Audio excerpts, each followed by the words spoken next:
Um, Today we're going to do the 6th chapter. Actually, the 6th chapter of Brihad Bhagavatamrta, the second part, is the most important one. It's unfortunate that many devotees didn't come.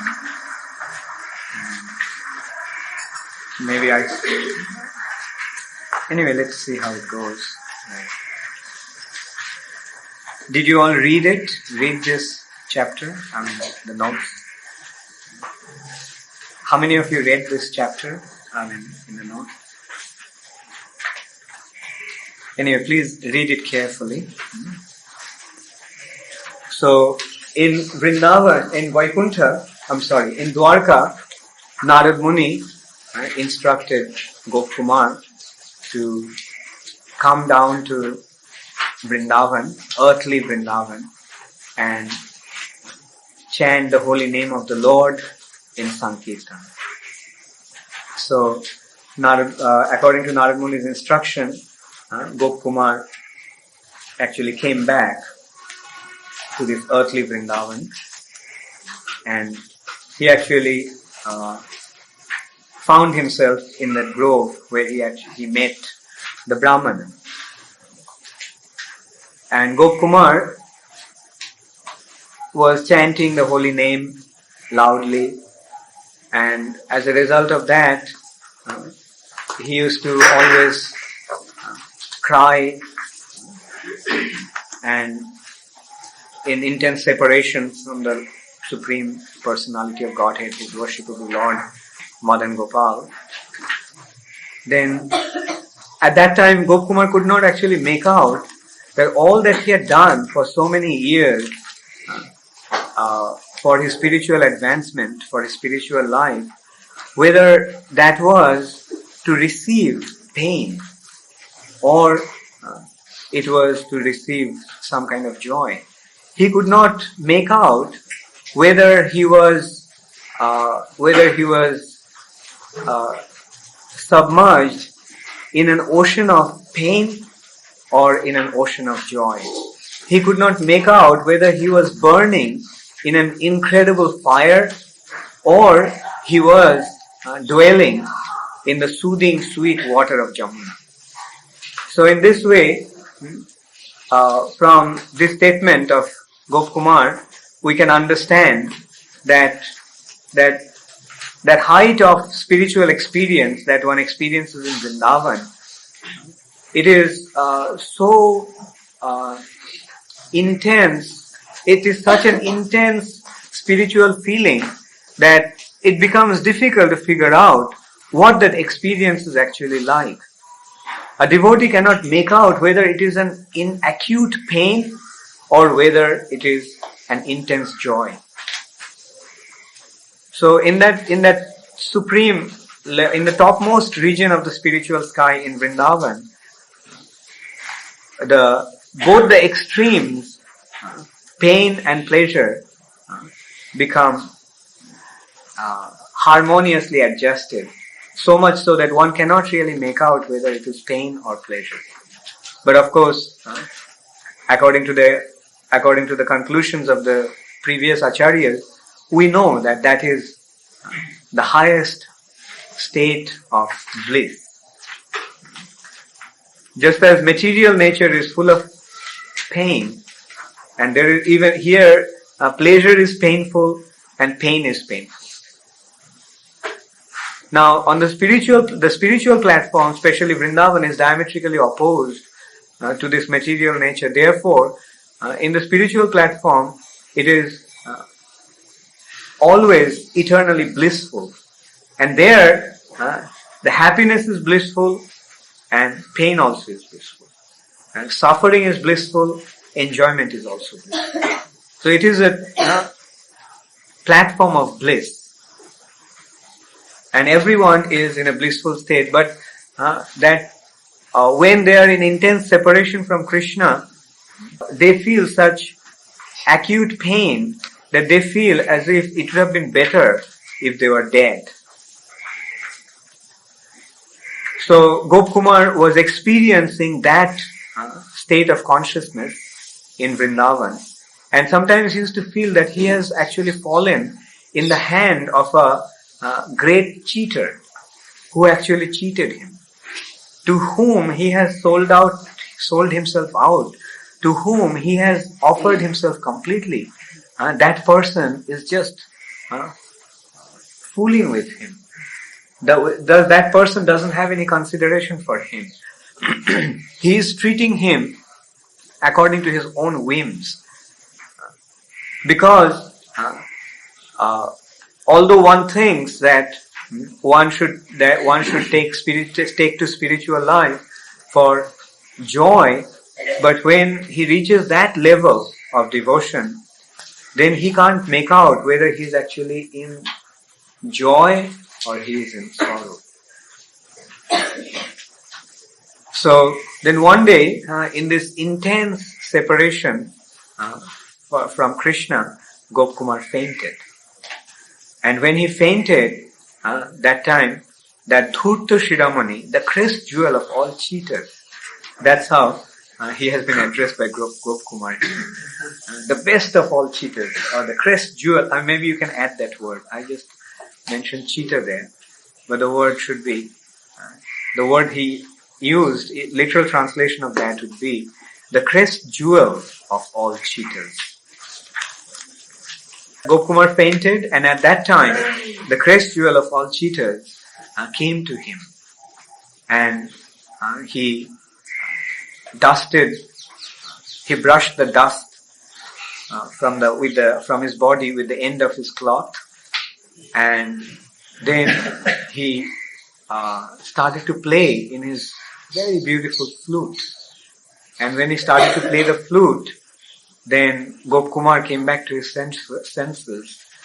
And then when Gopkumar saw him, he immediately wanted to catch him. And then that crest jewel of all cheaters started to move away from him. Gopkumar was running towards him, and he was moving backwards. And then he hid himself behind a grove.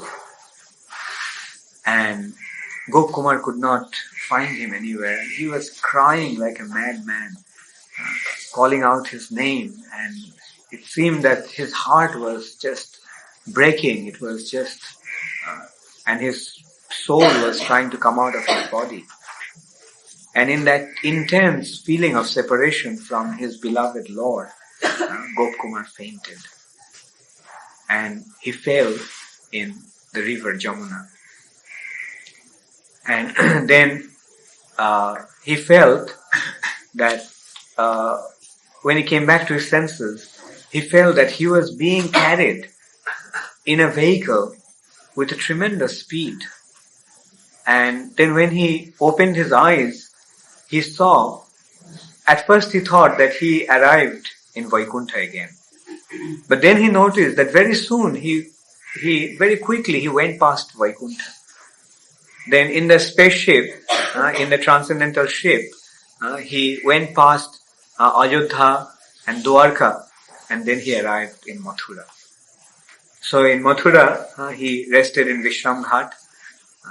As I mentioned in the class, that's the common custom. When one arrives in Mathura Mandal, one takes bath in Vishram Ghat in Jamuna and takes rest. And at that time, he got to know that Kamsa is still ruling in Mathura. And out of fear of Kamsa, all the Jadus are running away. And Kamsa is very tyrannical. He is causing all kinds of difficulties and distresses to the devotees. So hearing that, Gopkumar didn't want to stay in Mathura. So he left Mathura for Vrindavan. So when he arrived in Vrindavan, he saw some ladies were picking flowers and some cowherd men were wandering about in the forest of Vrindavan. So he approached the ladies and asked if they could tell him where is the palace of the king. But all these ladies, they were picking flowers and chanting different activities of Krishna. And when Gopkumar asked them, they did not respond, as if they were dumb and deaf. So Gopkumar shouted at them, please, please, at least if you can't speak, at least point out in which direction the palace of the king is. But still they would not speak to him. They would not even notice that he was existing. So Gopkumar felt that someone has stolen their heart also. So he asked, did that crest jewel of the cheaters have stolen your heart also? So still there was no response from them. And Gopkumar then started walking forward. He went inside Vrindavan. And then he saw a beautiful palace. It was so beautiful that all the other palaces, even in the other regions of the spiritual sky, like Dwarka, Ayodhya and Vaikuntha, all the palaces that he saw there, it seemed that those palaces were actually serving the feet of this palace. Then Gopkumar saw some ladies were churning butter and they were singing Krishna's activities, Krishna's pastimes. Some people were, some elderly men were sitting on a bench or on a chair, and they were crying, thinking about Krishna. And so then Gopkumar saw an old lady. So he asked her, whose palace that was? Then she told Gopkumar that was the palace of Nanda Maharaj, the father of Krishna. And as soon as Gopkumar heard that, in ecstasy he fainted. So soon after that he came back to his senses. So then he started asking that lady, please tell me. Actually that lady brought him back to senses. And then he asked the lady, where was Krishna, where Krishna is and when he will come back. So the lady said Krishna actually went to the forest to tend the cows with his friends and he would come back soon. In the evening, he would come back and he would come back from the direction where everyone was looking at. And Gopkumar saw that everyone actually is looking in one direction. And not only the people, even the trees with their leaves, where their leaves and flowers were pointed in that direction. And that lady told Gopkumar that Krishna would be coming from that direction. And Gopkumar then saw, first he heard some sound of the mooing of the cows and playing of flutes, laughter of the boys. And he saw then that direction, the whole entire horizon became filled with dust rising from the hooves of the cows. And then he saw in the front the Krishna, Balaram with their friends, and Krishna was playing his beautiful flute, and the cows were coming, cows were behind them, and then Krishna saw Gopkumar, and Krishna told Sridham that the best of your family has come back. He said that because Gopkumar actually belongs to the group of Sridham. And then Krishna started to run towards Gopkumar. And Gopkumar also ran towards Krishna. And then they embraced each other. Krishna embraced Gopkumar and both of them fainted. Krishna started to tell him all kinds of soothing words of as if he met his most intimate friend after a long separation. He started to speak to Gopkumar, and speaking to him like that, he fainted. And Gopkumar also fainted, and the both of them fell on the ground. But soon Gopkumar regained his senses, and he found that Krishna is unconscious. So Gopkumar then he noticed that all the residents of Vrindavan just came running towards Krishna. The gopis were the first to arrive, the young damsels of Vrindavan. Then Mother Jasoda and other elderly gopis, Nanda Maharaj, and the gopis started to cry, saying, "What happened? What happened to our Krishna? Like this person must be one of Kamsa's associates, and he has come here to Vrindavan to cause harm to our Krishna. And see what he has done. Krishna is dead." And so they started to cry loudly, and the mothers also started to cry. And in the meantime, the cowherd boys also came running, and behind the cowherd boys, the cows and the wild animals from the forest also came running, and the birds were flying overhead, and they were making all kinds of sounds, and as if they were crying, seeing Krishna's condition, and the whole world seemed to have become submerged in an ocean of lamentation. So then Balaram came, and Balaram first was quite surprised seeing Krishna in that condition. But then when he saw Sarup, that's the spiritual name of Gopkumar, Sarup. When he saw Sarup, then he could understand what must have happened.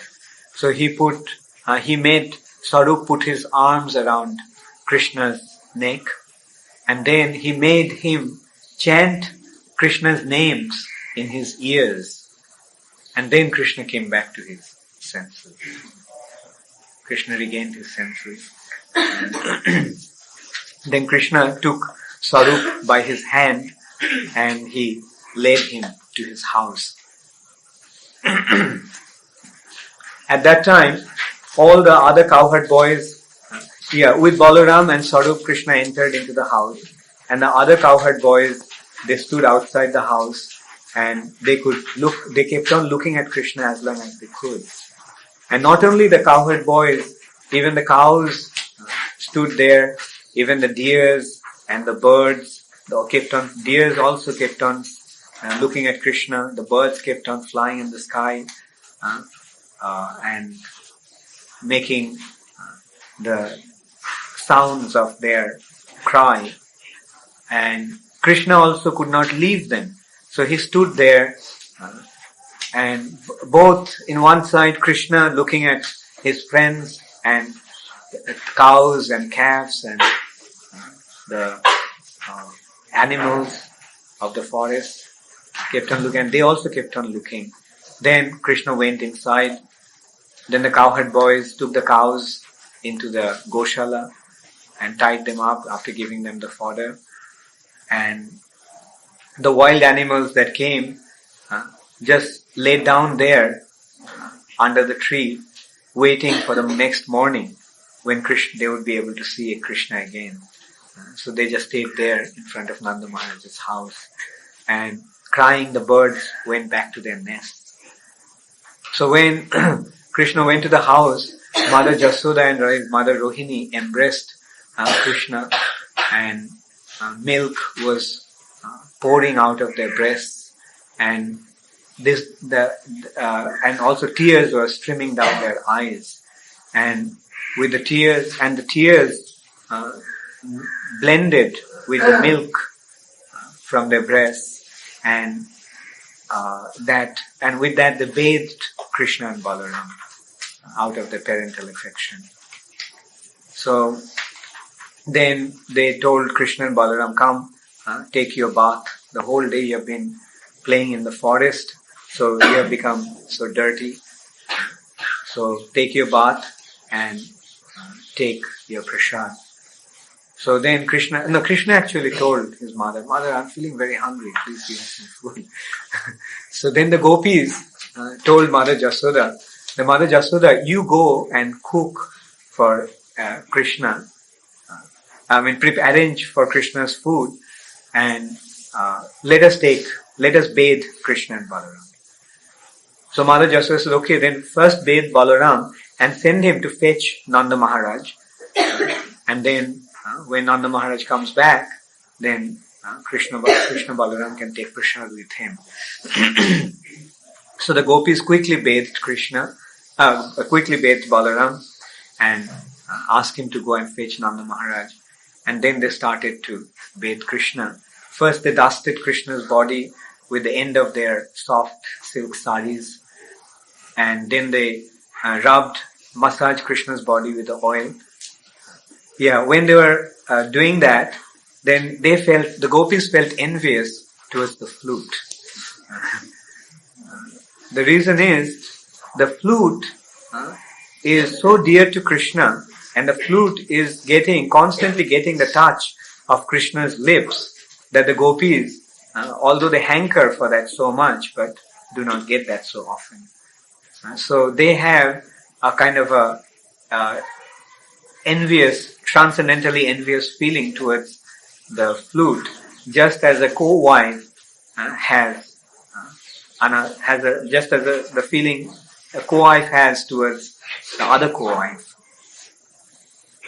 So then they actually wanted to snatch the flute out of Krishna's hand. So Krishna could understand their mind, that when they were trying to get Krishna's flute, Krishna made some signal to Sarup, and so Sarup came to Krishna's back and Krishna threw the flute, and Sarup caught the flute. And so the gopis were frustrated. Then when they were massaging Krishna's body with oil, then Krishna made a kind of a sound as if he was hurt. And immediately Mother Jasoda came running out and said, "What happened? What happened to Krishna?" And then when she saw that Krishna was smiling, then she realized that Krishna was actually joking. And so she became relieved and went back inside the house. And this way the gopis bathed Krishna. First they massaged Krishna's body with fragrant oil, and then they bathed Krishna with lukewarm water from Jamuna, which was kept in a golden pot, and with a mug, golden lota studded with gems, they bathed Krishna. And then they dried Krishna with a towel, and after dressing Krishna, they're putting marks on Krishna's face. They're decorating Krishna's face. And Krishna was looking in the mirror, and he time and time again he was wiping out the tilak because he didn't like it. And this way he was actually enjoying his exchange with the gopis. So in the meantime, Nanda Maharaj came with Balaram. So the prasadam was arranged. So Mother Jasoda said, "Krishna, you're taking a long time. Come back, take prasad. Your father is already waiting for you." So then Krishna came inside the house, and Krishna sat on the left-hand side of Nanda Maharaj, and Balaram sat on the right-hand side of Nanda Maharaj. And the prasadam was served. All kinds of delicious prasadam were served. And Krishna made Sarup also sit in front of him or next to him. And they started to honor prasad. Then at one time, Srimati Radharani came and placed one laddu called Manohara next to Krishna's plate. And so Krishna took a little pinch out of that laddu and he put it in his mouth. And then he made a face as if he tasted the most bitter thing in this world. And he said, "Who made this?" So seeing that, Mother Jasoda became worried, and Nanda Maharaj became surprised, and the gopis, those who were followers of Radharani, felt hurt, and the gopis, those who were on the other camps, and they became delighted that Krishna didn't like Radharani's cooking today. So, and then Krishna gave that laddu to Sarup, said, "You eat it." So Sarup then took a bite, and he felt that this was the most delicious thing. Of all the preparations that were served, this was the most delicious of all preparations. Then he noticed that Srimati Radharani, hiding behind the curtain, looking at Krishna, and she was the expression. She made some expressions with her eye. She frowned. She frowned at Krishna, and Krishna also looked at her and smiled. So Charu then could understand that Krishna was actually joking with Srimati Radharani in this way. And because he belonged to her group, Krishna actually, her brother's group, Krishna actually favored. Krishna told him, maybe you will like it because this was cooked by your group leader's sister. And so in this way, then Krishna went to bed, and Sridham took, Swarup actually came to Krishna's room, and Krishna laid down in his bed. Sri Radhika gave some tambul in Krishna's mouth, and Chandravali was massaging Krishna's feet, and other gopis, some were holding the spittoon, and some were fanning Krishna, and so this way Krishna was lying in his bed, and then Sridham came and told Swarup to go with him, asked Swarup to come with him. So Swarup went to Sridham's house, and somehow he spent the night, and the next morning he came back, and Krishna was still in bed, and he saw how Mother Jasoda was lamenting, seeing different marks in Krishna's body. So I skipped that part because this part was very intimate. Actually, Krishna went at night. Krishna doesn't actually sleep. Gopis also do not sleep. Krishna went to play with the gopis at night, and and Mother Jasoda, when she saw the marks of nail and the mark of mascara and kumkum in Krishna's body, she started to think that Krishna had been tending the cows in the forest throughout the day, and his body has been bruised by the thorns in the forest, and at night he didn't sleep properly, so he was smearing the mascara from his eyes into his into his face. And anyway, in this way, Mother Jasoda was lamenting. And then Krishna woke up, Mother Jasoda bathed Krishna, dressed Krishna up, and then gave Krishna some prasadam, tied up a packet of prasadam for Krishna to eat during the day when he was tending cows. And then Krishna said, Mother, all my friends are waiting outside, please let me go. So Mother Jasoda, who didn't actually want to let Krishna go, had to finally let him go. And although she let Krishna go to the forest to tend the cows, the calves, she actually followed Krishna. And then Krishna said, Mother, go back, you don't come anymore.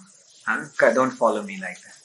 Then Mother Jasoda was about to go back, but she turned around and looked at Krishna by turning her face. And then she felt such intense feelings for Krishna that immediately she came running back to Krishna. And then she treated Krishna, told Balaram, you always stay in front of Krishna and guard him. And Sridham, you with Swarup, stay at the back of Krishna and see that nothing dangerous happen to Krishna. And you always take care of Krishna. And in this way, they let Krishna, Mother Jasoda let Krishna go. And the gopis came still further, and in this way, it was a very beautiful, Sanatana Goswami painted this scene very beautifully, showing that how much these devotees of Krishna in Vrindavan feel for him. That they cannot actually tolerate, they cannot bear even a moment separation from Krishna. So then Krishna went, finally when Krishna went into the forest and disappeared from their vision, they started to sing different pastimes of Krishna and went back to their respective places. And so in this way Krishna went to the forest and tended the cows with his friends. And so one day Krishna got the news that Kaliya came back. And so immediately Krishna ran to Jamuna. So the boys couldn't understand where Krishna went. So they, following the footsteps of Krishna, they came to Kaliya. In the meantime, Krishna jumped into the water from the Keli Kadamba tree and he started to swim in the water in order to agitate Kaliya. And Kaliya first heard some disturbance and he felt that someone came to attack his house. So he came out of his house and there he saw Krishna playing there. So Kaliya at first was awestruck seeing the beauty of this personality. But then he became very envious and he started to spit fire from his mouth and red bloodshot eyes. And he immediately ran up to Krishna and coiled him up. And so Krishna stayed there like that. In the meantime, the cowherd boys came there and they found that Krishna was under the clutches of Kaliya. And Krishna looked like he was dead inside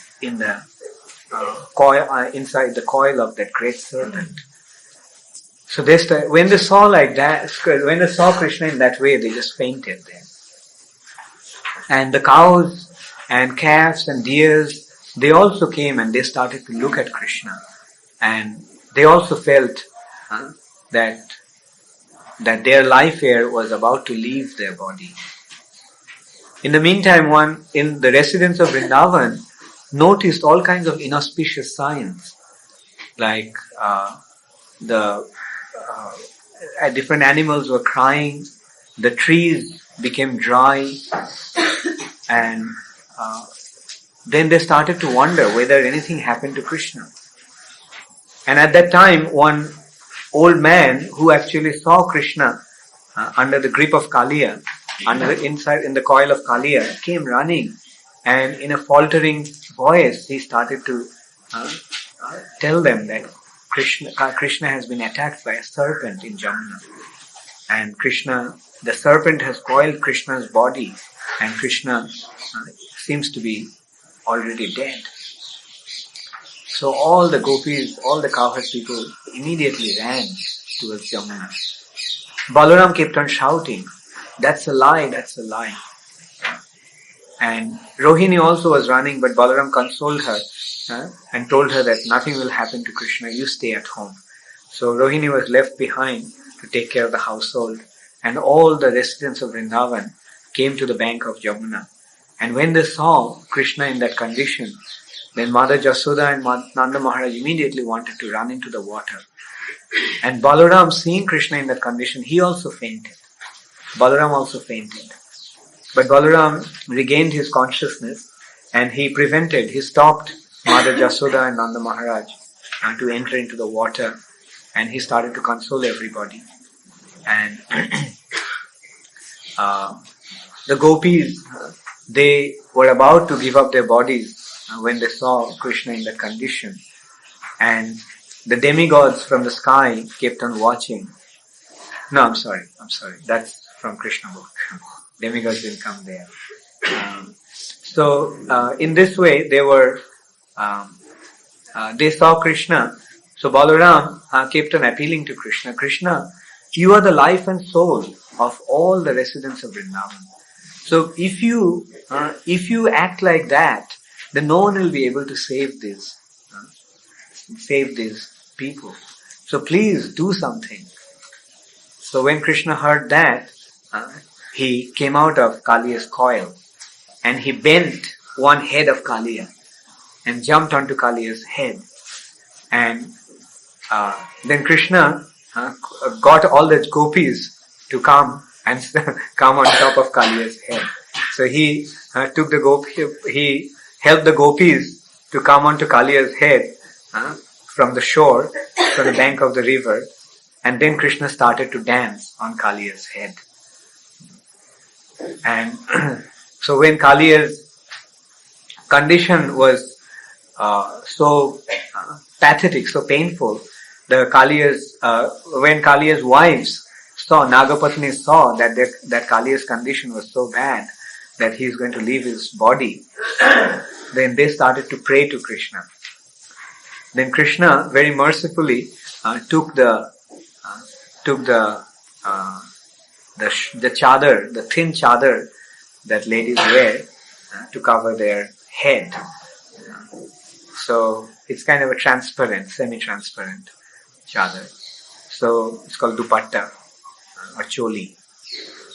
So Krishna took the cholis from the girls, from the Nagapatnis, and he tied them all together and made it into, and then passed that cloth through Kaliya's nose and made it into a rein. And he started to ride on Kaliya's back, just as a horseman rides on a horseback, and with the gopis on the hood. And he was dancing and making Kaliya go around the Jamuna, the Kaliya Radh. And with his left hand he was holding the rein, and with his right hand he was playing the flute. And sometimes he was using the flute as a whip to make Kaliya run faster. So then finally, Krishna chastised Kaliya and banished him from there, telling him that you never come back here. So then it has been explained that Kaliya's position was actually even more fortunate than Garuda's position. Why? Because Krishna rides on Garuda's back. But here, he actually placed his lotus feet on Kaliya's head. And not only that, he performed rasa dance on Kaliya's head. Then another day, Vrishashura and Keshi demon came. And they started to create all kinds of disturbances in Vrindavan. So Krishna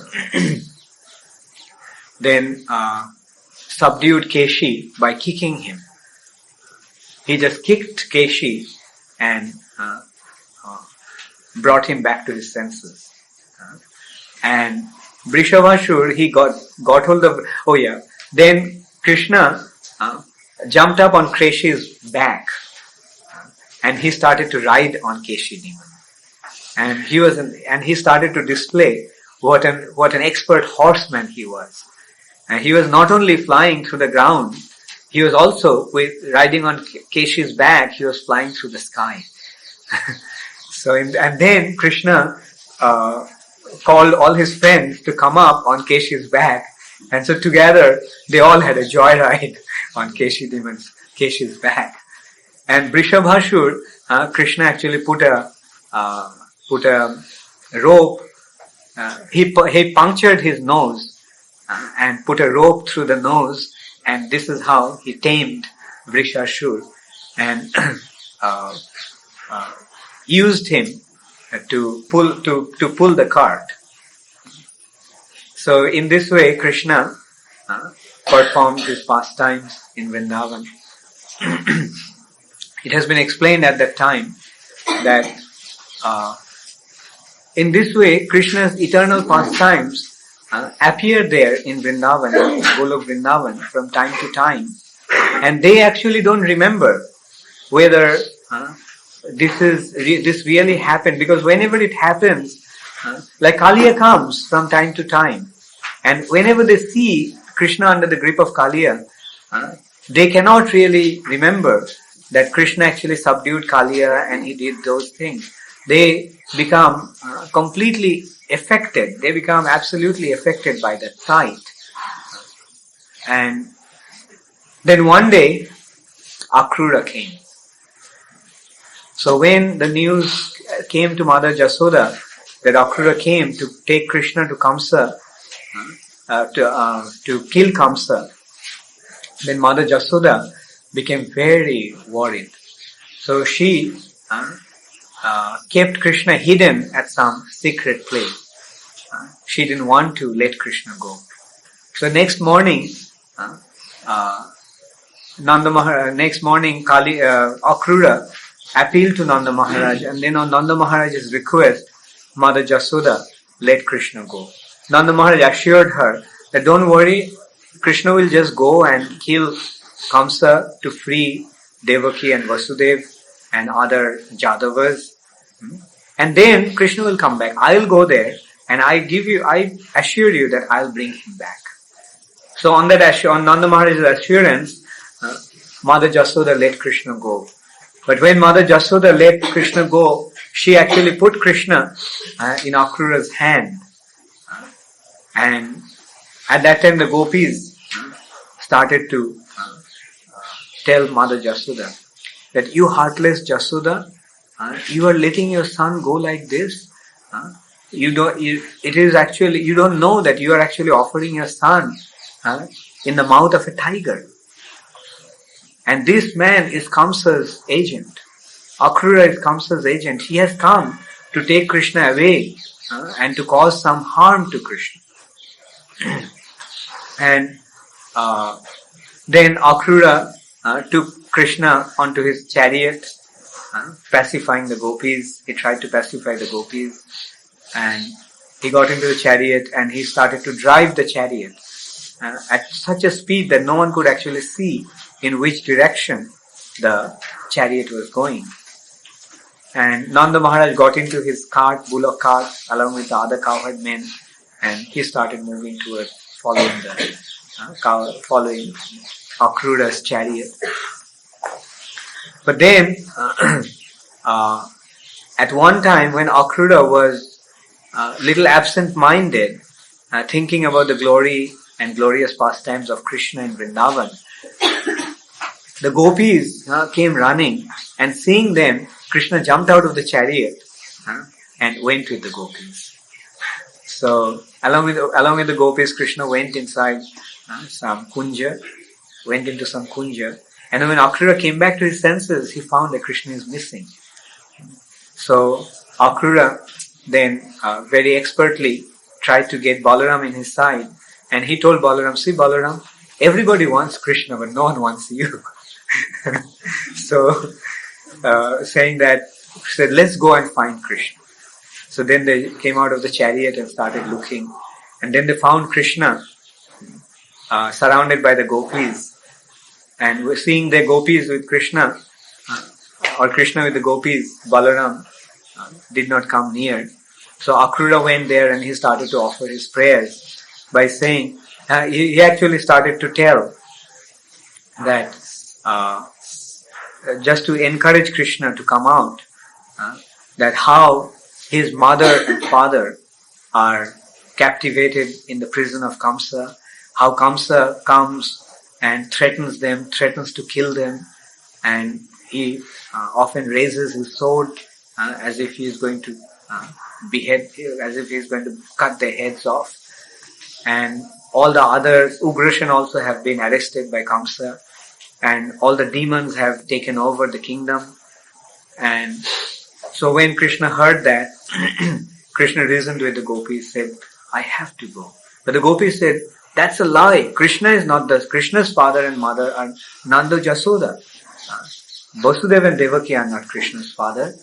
And so this way they started to, and he said that you are an agent of Kamsa.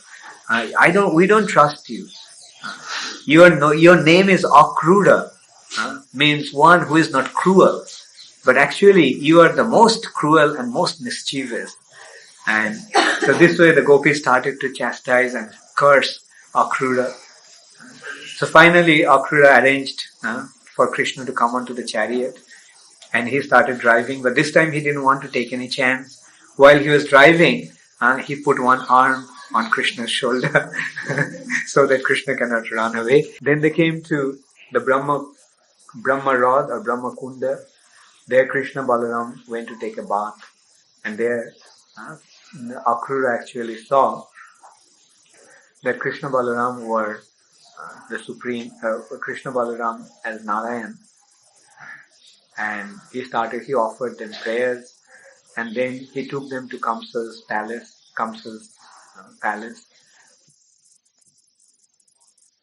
Krishna fought with the demons, Mushtika and Chanura, and finally he killed Kamsa and released Ugrasena and Nanda, Devaki Vasudeva and other members of the Jadu family. And at that time, after Krishna killed everyone and reinstated Ugrasena in the throne, then Nanda Maharaj wanted Krishna to come back with him. But Krishna wanted to stay there for some time. On Vasudev's request. And Nanda Maharaj started to tell Vasudeva, how can I go back to Vrindavan without Krishna? He said, I gave them my word, and in separation of Krishna, all the residents of Vrindavan will die. So please don't be so heartless. Don't try to keep Krishna. Then Vasudeva told Krishna and Balaram haven't been properly initiated with Brahman thread ceremony, and they also did not study in the ashram of the Guru. So let them just study, let them get initiated and study, and after their studies in the ashram of Sandipani Muni, in the Guru's ashram, we'll send him back. We'll send Krishna and Balaram back to Vrindavan. So in this way, Nanda Maharaj was consoled and sent back to Vrindavan. When Nanda Maharaj arrived in Vrindavan, came back to Vrindavan, he didn't want to talk to anyone. He just laid down on the ground, on the floor, and covering his whole body with a chadar. And the other elders, so everyone, when they got to know that Nanda Maharaj came back, they all became very excited. They came running to Nanda Maharaj. And when they saw Nanda Maharaj in that condition, they became very worried, and some older Gopas who went with Nanda Maharaj told them what actually happened. Then all of them in Vrindavan started to cry in separation of Krishna. So then, it said that in this way, sometimes Krishna goes away from Vrindavan, but then he comes back. And when they come back, the residents of Vrindavan actually forget that Krishna ever left. And in this way, Krishna goes to Mathura and comes back from Mathura. And in this way, Krishna performs his eternal pastimes in Golok Vrindavan along with his most intimate associates. Hare Krishna. Any question? Back where Gopakula enters Krishna, then there's the conversation in which Krishna says that Gopakula's Sarup has come back now. In fact, Sanatana Swami says that he asks him, where have you been all this time? So I know there's been a debate going on about whether we were with Krishna before entering the material world, or whether we've actually been here eternally, or whatever. But is this would seem to be evidence anyway of having been with Krishna. Yeah. You see, when we were doing the research, I thought of using that evidence. But he doesn't clearly mention that actually. Really? Yes. He doesn't clearly mention in the Sanskrit. He doesn't clearly mention us coming back. He had been saying that he had been missing him, where he had been, and so on and so forth. But there is no clear indication. But you see, like, our main point regarding that is, Srila Prabhupada said that living entities came from Krishna's pastimes, and we just accept that. Whenever anyone came up with the theory that the jivas came from Brahma Jyoti, Prabhupada just smashed that concept. Yeah. So when Prabhupada so emphatically pointed that out, why should we waste our time? And Prabhupada also said, don't waste your time in this kind of, useless arguments. Because, first of all, what do we understand about that? Well, even if we were in Vrindavan, do we have any remembrance of that? Any recollection of that? No. So now we are here, and our most important business is actually to go back to the spiritual sky. Whether we were in the spiritual sky or not is not important. How we are going to go back to the spiritual sky, that's what actually matters.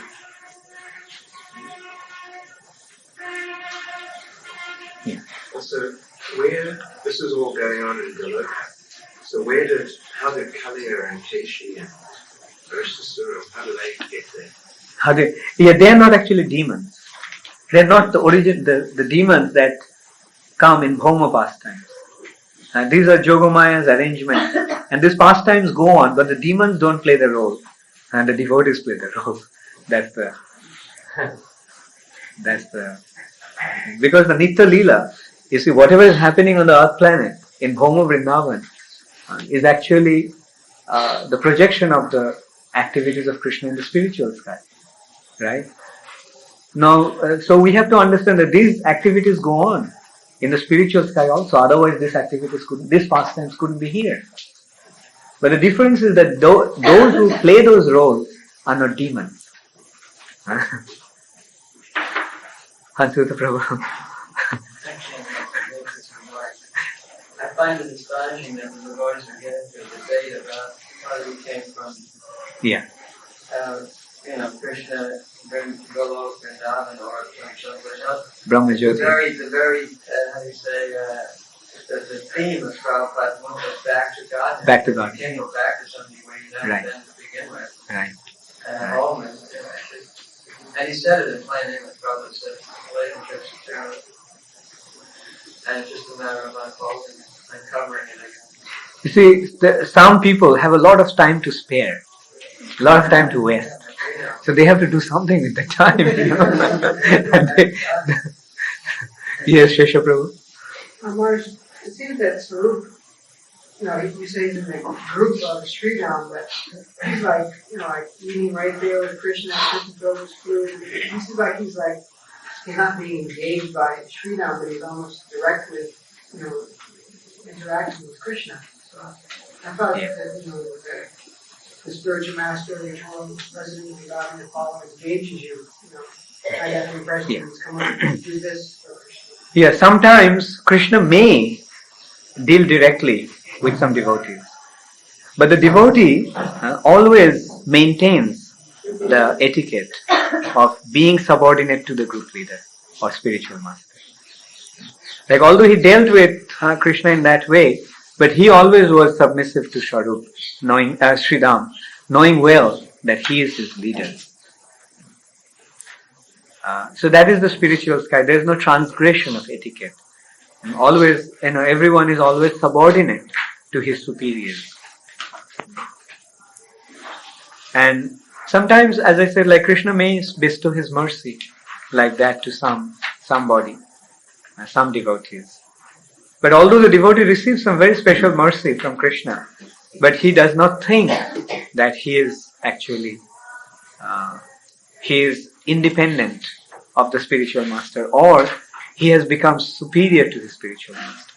He always maintains a submissive attitude. So he just ate that one evening with Krishna. He's not there every Maybe. Yeah, special favor. Yeah. I understood that when we go back to Bhakti, we go to where Krishna's having his birthday pastime first, and then the spiritual world. But it seems that Kumar has gone straight to the spiritual world. Yeah.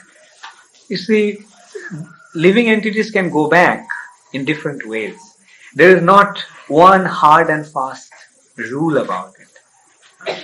Like sometimes Prabhupada also said that, living entities can go back in a fraction of a second. And it's like waking up from a dream. Right? So that's another way a living entity can go back. But here we are seeing that Gokumar is going through the material universe, penetrating through the coverings of the universe, then Brahma Jyoti, Shiva Loka, Vaikuntha Loka, and finally he comes to Vrindavan. But with, you see, here Sanatana Goswami is giving us a very clear understanding of different level, the geography of the material nature and the spiritual nature, the different elevations of the material and spiritual nature. So in this way, but that's not that everybody has to go back like that. So like for example, when after Jayananda Prabhu's disappearance, when Prabhupada got the news, Prabhupada first said that he went to the heavenly planets, and in heavenly planets he will enjoy and fulfill his desires, and then he'll go back to Godhead. But then, right after that, Prabhupada said no, he went back to Godhead. He directly went back to Godhead. So, like some devotees can just go straight back to Godhead. Yeah. Internal associates with Krishna. So they're not like ordinary Jesus who fall down. But it seems that some of them are ordinary Jews who fall down, and some of them aren't. Is that right? You see, there are Nitya Siddha Parshads, those who are Krishna's Shakti Tattas. For them, there is no question of falling down. But there are instances when some associates of Krishna may fall down. I mean, of course, it's not actually fall down, it's actually Krishna's arrangements to send them to participate in his pastimes on the earth. Like in Skanda Puran and in Vishnu Puran, the story of Tulasi is there. Vrinda was cursed. And also Sridham was cursed. And Vrinda became Tulasi. And Sridham became a demon called Jalandharasura, the king of demons. Shankhachurasura or Jalandharasura. And that's how Tulsi Maharani appeared here. You know the story? Or okay, if you have time, then I can briefly tell you the story. So, Tulasi was an extremely beautiful princess, and Jalandharasura was a very powerful demon. Now, Tulsi was once cursed by Durvasha that she'll be married to a demon. And so Tulasi became very angry with Durvasa and said that since you cursed me out of my innocence, innocently, she was actually playing with her friends. And she was blindfolded. And she was, I don't know whether you play that game in the West, but in India they play. They blindfold and you have to find, if you touch somebody, then you have to tell him who that one is. So Tulasi, and he was searching her friends, and at that time Durvasa was passing by and she went and bumped into him. So Durvasa got very angry. So he cursed and that she would be married to a demon. And so Tulsi said, okay, whoever I get married to, he is my husband, and I will not know anyone but him. So in due course of time, she was married to Jalandharasura. And Jalandharasura got a boon from Lord Shiva or Brahma that no one will be able to kill him as long as his wife remains chaste. Actually, Jalandharasura wanted immortality, but he was told that in this world no one can be immortal, but you can ask for some other boon. So he said, okay, give me a boon that as long as my wife remains chaste, no one will be able to kill me. So that boon was granted by Brahma. And Jalandharasura became so powerful that no one could actually kill him. So he not only defeated Indra of heaven, he also defeated Lord Shiva.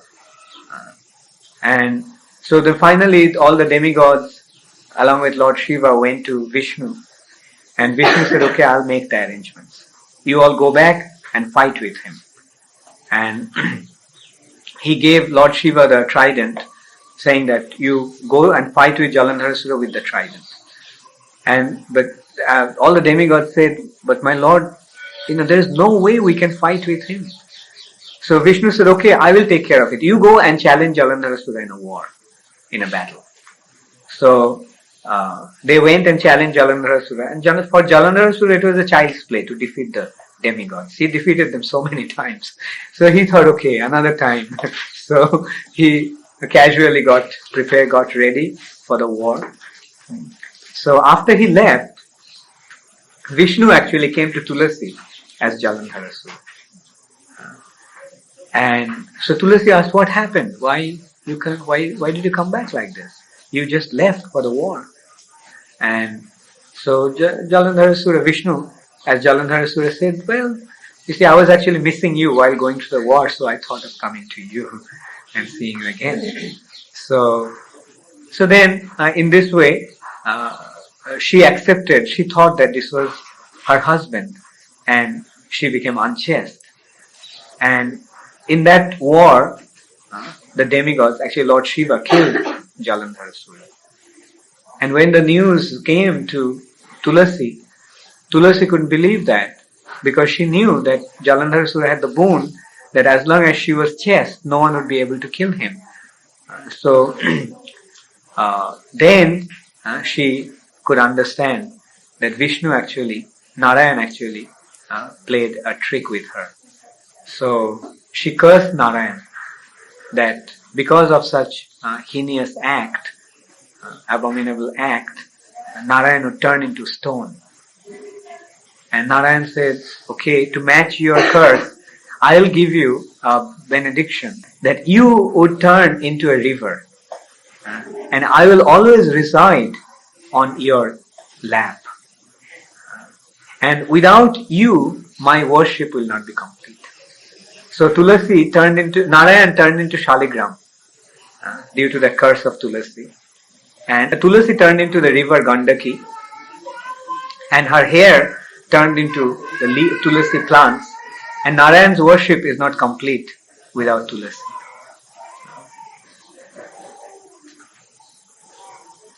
Oh, Hansuta Prabhu, you had a question? Yeah, well, there are many different kinds of Shaligram, like Abhista-Labha. They all are Narayan. Their Shaligram in general is called Narayan Shila. So these are all Narayan's expansion. Ananta Shesha, Vamana, Trivikrama, Nrsimha. You had a question before that, I think. Where can you find the story? Where can I find this story, Tulasi?